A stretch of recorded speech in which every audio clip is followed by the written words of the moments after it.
Jadi ini polisi. Banyak menyebut ya polisi ya. Saya bertanya, ini polisi ada tanda tanya di belakang. Makanya saya katakan kalau Mbak menyebut polisi, kalau saya katakan orang Mbak. Orang itu ada macam-macam. Ada boleh polisi, ada boleh jaksa, ada boleh siapapun juga. Karena saya ingat ketika Anda mengatakan itu di sidang, saya masih ada catatannya. Yes. Anda bahkan menyebut perwira polisi di Polda Metro Jaya yang meminta agar Anda membantu dalam kesaksian. Yes, benar Mbak. Jadi tepat ya sekali. Perwira polisi? Ya, perwira. Soal siapa orangnya dan apa pangkatnya sekarang saya nggak perlu sebut Mbak. Ya. Persisnya Anda diajak kong kali kong dengan nggak cara diajak apa? kong kali Mbak. Pada saat itu saya buka aja bahwa ada seseorang, saya udah tahu sih bahwa dari awal kan saya katakan, saya tidak yakin bahwa Antasari ini adalah yang merupakan intelektual dadar katanya ya, pada itu bahwa yang mendalang. Saya nggak yakin Mbak, sehingga saya katakan ketidakyakinan itu Mbak, saya harus masuk pada sebuah permainan itu. Dan disitulah Anda diajak. Dan kemudian Anda merekam percakapannya. Dan juga ikut dalam melihat apa-apa sih maunya mereka. Ya, karena targetnya mereka itu adalah Antasari musuh negara, Antasari harus masuk. Musuh negara. Yes, oke. Musuh negara? Ya. Penyelenggara negara dulu ketua KPK, kenapa dianggap musuh? Nggak tahu lah, Pak Antasari mungkin banyak penjarakan orang, saya nggak tahu sih Pak. Jadi Anda katakan malam ini rekaman itu ada? Ada. Kapan akan Anda buka? Suatu saat kalau Mbak minta, tapi ada timingnya. Pak Antasari juga harus berani kan. Memang Pak Antasari masih takut sekarang, Nggak Pak? berani Pak Antasari sekarang dong. Masih takut? Apa yang Anda takutkan, Pak Antasari? Saya tidak takut, saya takut sama Allah. Saya tidak takut sebetulnya.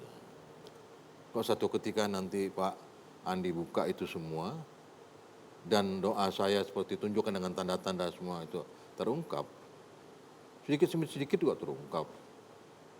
Saya juga banyak dapat informasi sudah apa yang terjadi, bagaimana skenario itu disiapkan di mana, saya tahu.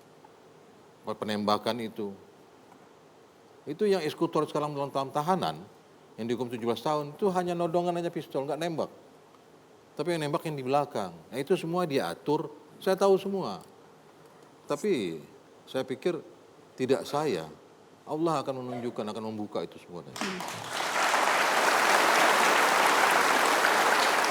Yang jelas pemirsa, fakta demi fakta mengejutkan memang hadir di persidangan Antasari Azhar ketika itu. Kita lihat cuplikan kesaksian Williardi Wizard berikut ini.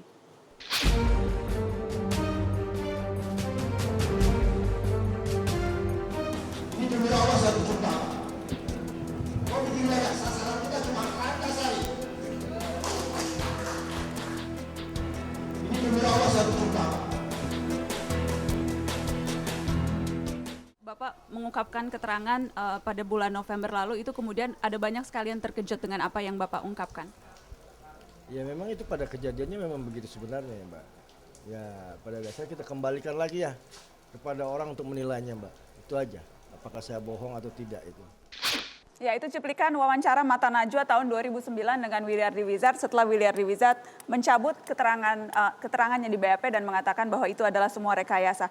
Ekspresi Anda ketika itu Pak Antasari di sidang itu, Anda sepertinya waktu itu sudah yakin bahwa pengakuan Williardi Wizard akan menguntungkan posisi Anda, tapi ternyata kenyataannya tidak. Iya, pertama itu, kedua keterangan Williardi Wizard, ketiga penembakan.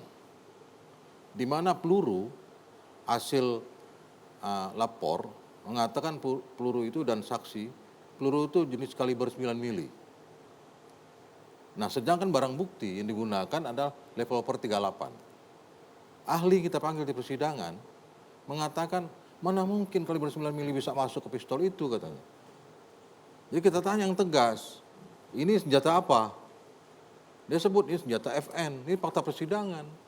Baik, saya ingin menyambung sebelum nanti saya minta pandangan dari pengacara Anda, Magdir Ismail. Saya ingin menyambung dengan kesaksian Munim Idris yang juga berbicara di pengadilan. Munim Idris almarhum adalah dokter forensik yang memeriksa jenazah Nasruddin Zulkarnain. Kita akan dengarkan apa kesaksian Munim Idris yang juga sempat mengejutkan banyak orang ketika itu. Dia katakan, dia manggil saya Babe.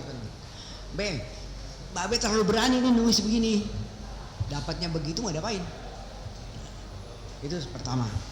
Kemudian waktu saya menulis berita acara, itu berapa kali saya lupa lagi, banyak sekali. Ada lagi bentar. Bisa dihilangkan gak ini tulisan huruf-huruf tadi? Saya bilang ini tidak bisa oleh karena kewenangan saya. Nah, kemudian petugas tadi menelpon wadi resersernya.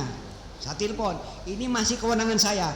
Kalau bukan kewenangan saya itu, apakah peluru ini dari sana itu bukan kewenangan saya. Tapi selama masih dalam tubuh korban, itu kewenangan saya. Jadi saya tidak rubah. Saya ingin ke Pak Magdir Ismail, apa konteksnya ketika almarhum Munim Idris ketika itu di kesaksian persidangan mengatakan ia ditelepon dan diminta untuk menghilangkan keterangan tertentu yang ia tulis? Salah satu di antaranya adalah mengenai anak peluru. Anak peluru yang dikatakan oleh Munim Idris hasil penelitian beliau itu 9 mili. Ya. Nah, sementara kalau kita coba lihat barang bukti yang digunakan itu tidak 9 mili. Bahkan dari 2 anak peluru yang ditemukan dari tubuh korban itu, sesuai dengan laporan dari Puslapor, ketika di dalam perkara PK kami minta ada ahli memeriksanya, dikatakan oleh ahli ini 2 anak peluru ini berasal dari 2 senjata. Karena lebarnya grupnya anak peluru ini berbeda. Menurut ahli ini tidak mungkin yang grupnya berbeda ini berasal dari satu senjata, meskipun senjatanya sejenis. Ya.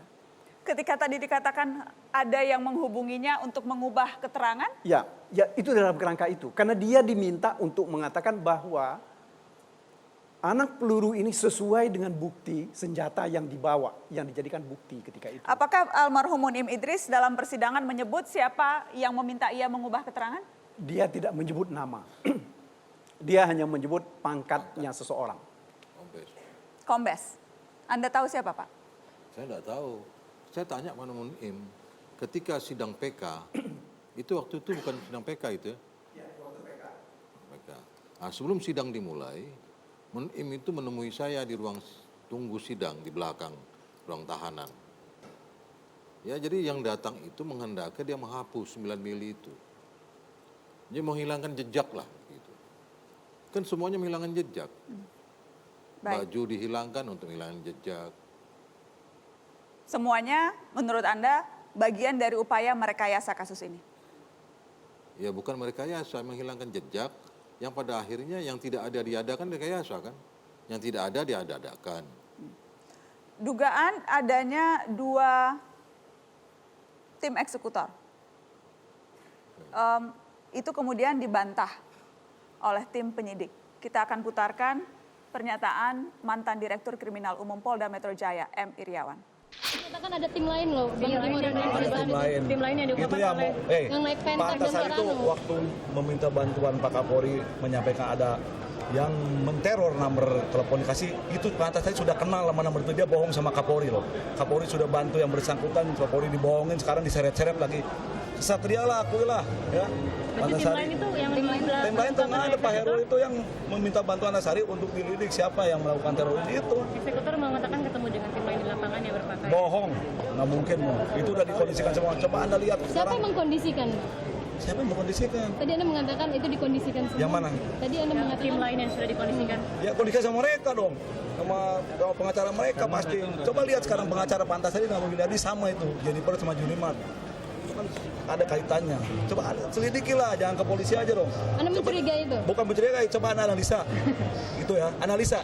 Saya akan tanya, apa pandangan Antasari Azhar atas pernyataan itu? Setelah pariwara, tetaplah di Mata Najwa. Seharusnya dilindungi, tapi tadi Anda bilang dimasukkan ke penjara. Apakah artinya yang memasukkan Anda ke penjara yang seharusnya melindungi Anda, yang ketika itu Anda laporkan, Anda ceritakan, mantan Kapolri?